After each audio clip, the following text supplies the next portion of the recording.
Et il est temps d'ouvrir notre grande page politique comme tous les soirs avec vous, Florent Loiseau. Le premier tour, c'est dans 5 jours. Et comme tous les soirs, vous nous présentez une liste. Ce soir, le Front National. Oui, le Front National avec cette tête de liste pour la Picardie, Michel Guignot. Il a rejoint des militants ce matin à Longo pour coller des affiches.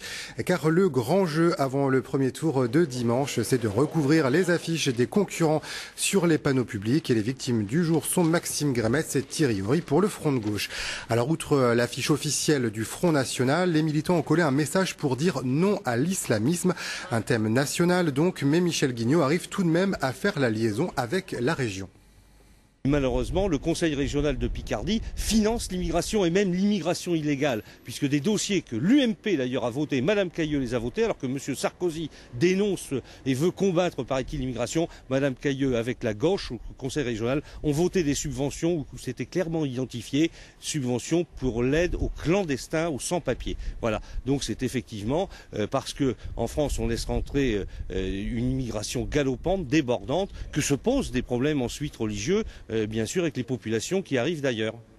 Alors l'équipe du Front National qui a également distribué des tracts dans les boîtes aux lettres de Longo avec un message plutôt surprenant. Oui, il y a les documents officiels qui listent les propositions du parti et un tract utilisant l'image de Georges Marchais, la figure de proue des communistes dans les années 70 et 80.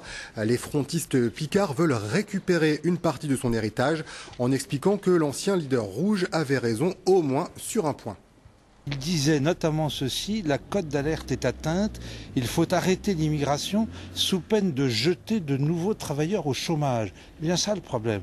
Je précise bien, il faut stopper l'immigration officielle et clandestine. Et nous avons réalisé un tract reprenant ce texte et que nous sommes donc en train de distribuer à l'heure actuelle, et notamment dans la ville de Longo, où il y a eu un vote important pour le Parti communiste autrefois, mais où maintenant le vote Front National est très important lui aussi.